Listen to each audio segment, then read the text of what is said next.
Welcome back to my channel, guys. So happy to be back with you. It's been a while. Here we are in 2025. Thought I'd start off with some very simple dimmer installs. This is a very basic single pole. That means there are just two wires coming in the back of your switch. So we're only going to be using two wires besides, of course, the ground wire to install it. You'll notice the other red wire is just capped off, so it's not touching anything it shouldn't in the back of the box. We are going to be installing these LED recess fixtures. They're replacing an ugly fluorescent that was there, a very basic plastic box that was there, so I was able to detach it from the stud and just kind of scoot it over and use it as a junction box. So you may have a different situation. It may be better for you to go in the attic, make sure you're hitting it where you want it. Measure out carefully. You want to make sure that these lights are center of the room and they're able to access them with the wire. I was able to feed over easily to my two new locations.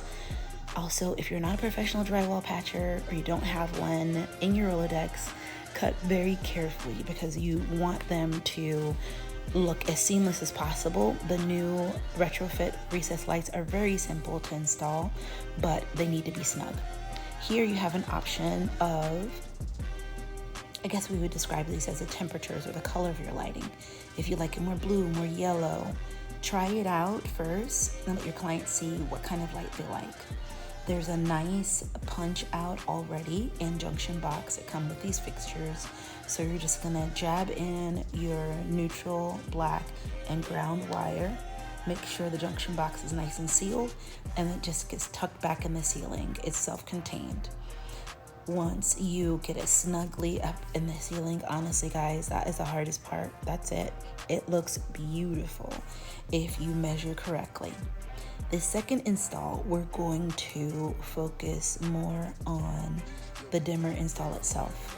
We're replacing a Decora single pole switch. That means there are only two wires coming out the back, just like the other one. But the dimmer I got, like many of them these days, could go either way. It could be a single pole or three-way. This one is very simple like the other. The neutrals are already tied together for me, so I didn't really need to worry about that. I'm going to replace an existing switch, so the install is even easier. You see them side by side. One is just a little bit off. You may have to change your mounting screw if you have that problem like I did. But like I said, only two wires we're replacing. So you're just gonna remove them carefully. Recommend you turn off the breaker before you start your work, of course. And then you're going to install these two wires with the wire nuts on the designated lines. I'm not gonna tell you what colors they are because depending on the dimmer you get, it may be different. But in my case, the red wire one of them was marked only for three-way application. So you see I cut off the end so it can't touch anything it couldn't. And I attached the other two lines to the switch leg and the feed accordingly.